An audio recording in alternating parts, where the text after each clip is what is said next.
Qantas has cut its 40-year relationship with Tourism Australia over a spat between the former chief executive of the company, Joyce Dixon, and its current boss, Alan Joyce.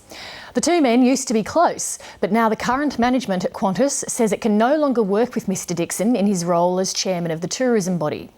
It alleges he and some other investors have a plan to take control of the airline and are undermining Alan Joyce's leadership. Greg Hoy reports. The feud began soon after Qantas announced it had lost money this year, hatching a plot for a management takeover.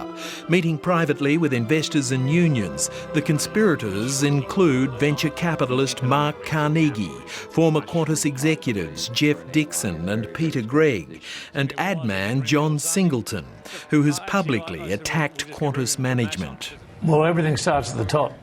You have to have I don't even know who's on the board just as well, but you have to have a chairman and a CEO and staff who want to take Qantas back to what it was. Alan Joyce is going through a very tough period, as is the entire airline industry. But what we have to remember here is most of the challenges that Alan Joyce faces at the moment were decisions made on Joyce Dixon's watch. And also before him, James Strong's watch. There were bad decisions made at Qantas. They're trying to unravel those right now. A key concern, according to John Singleton, is Qantas's controversial plan to join a seat-sharing partnership with Middle Eastern airline Emirates to cut costs for Qantas International. Today, Chief Executive Alan Joyce hit back, baiting the rebels to detail their alternative plan. There's confusion about what the strategy is out there, but what's very clear is that there is no support for the Emirates alliance, and we think that's a clear plank of us turning around international. Alan Joyce was particularly critical of his immediate predecessor and one-time supporter and close confidant, Joyce Dixon, now the chairman of Tourism Australia. Qantas today announced it would suspend its $44 million promotional partnership with Tourism Australia. What we're doing is very much pointing out what we believe is a clear conflict that needs to be resolved.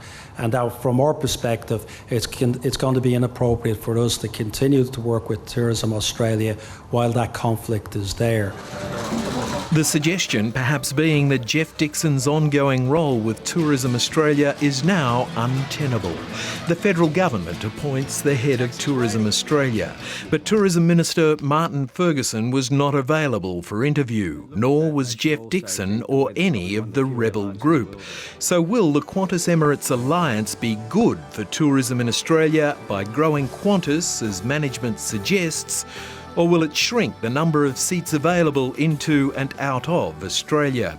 Former Chief Economist at Qantas, Dr Tony Webber. If the Emirates and Qantas alliance leads to fewer seats in the market compared to a world without the alliance, then you'll see weaker inbound tourism than a world that doesn't have the alliance. We think it's a key plank of us turning around Qantas International and will give us a clear returns going forward.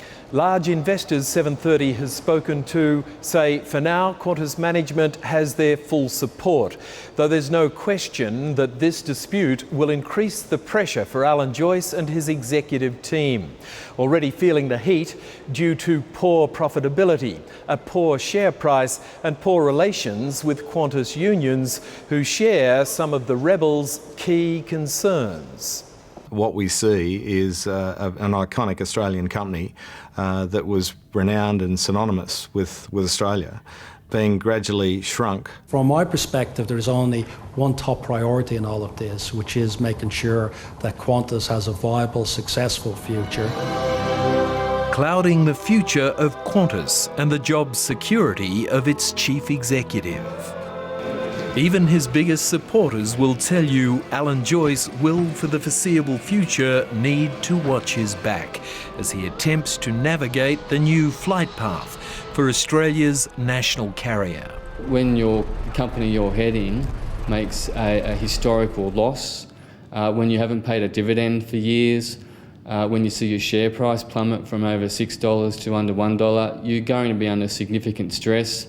and particularly from the investment community. I would have thought he's got maybe 12 to 24 months to demonstrate a turnaround, particularly of the international business, before he relents to the pressure.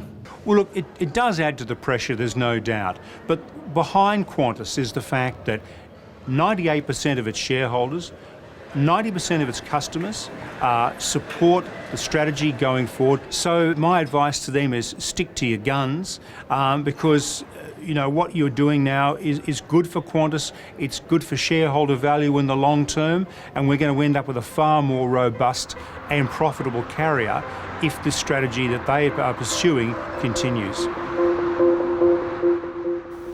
Greg Hoy with that report.